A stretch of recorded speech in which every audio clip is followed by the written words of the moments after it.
ఒకప్పుడు ఉద్యమ నేతగా మంచి పేరుంది ఆయనకి. ఉద్యమ సమయంలో ఒక రేంజ్ లో ఫోకస్ అయ్యారు.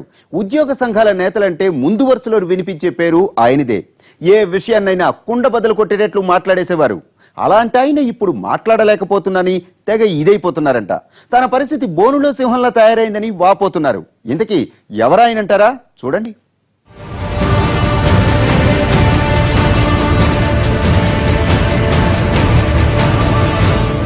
ఉద్యోగుల సంఘం నేతగా తెలంగాణ ఉద్యమంలో కీలక పాత్ర పోషించారు స్వామి గౌడ్.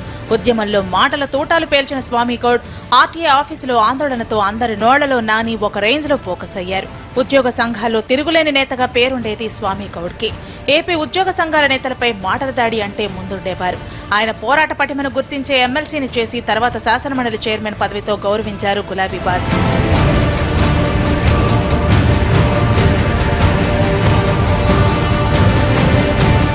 మండలి చైర్మన్ అయ్యాక ఇదివరకట్లా నోరు విప్పలేకపోతున్నారు స్వామి గౌడ్. ఆయన మునుపటిలా మాట్లాడలేకపోతున్నారని సన్నిహితులు వాపోతున్నారు. ఎమ్మెల్సీగా గెలిచాక మంత్రినవుతానని ఊహించారంట స్వామి గౌడ్.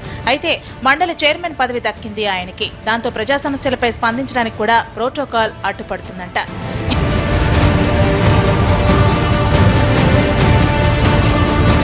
ఎవరినైనా కలవడానికి కూడా పెద్దల సభ చైర్మన్ పదవి అడ్డంకిగా మారిందంట. దానిపై రాజ్ భవన్ ఇఫ్తార్ విందులో స్పందించారు స్వామి గౌడ్. జూలో సింహంగా తనను మార్చారని ఆవేదన వ్యక్తం చేశారు.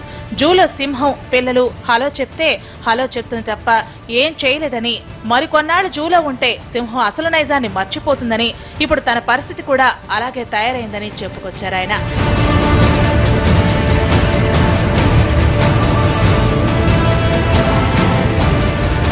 చైర్మన్ పదవి అంటే చాలా గౌరవప్రదమైనదే, చాలా పెద్ద పదవే. అయితే కింది స్థాయి నుంచి రాజకీయంగా ఎదిగిన తనకు అడ్జస్ట్ అవ్వడం కష్టంగా ఉందని అంటున్నారు ఆయన.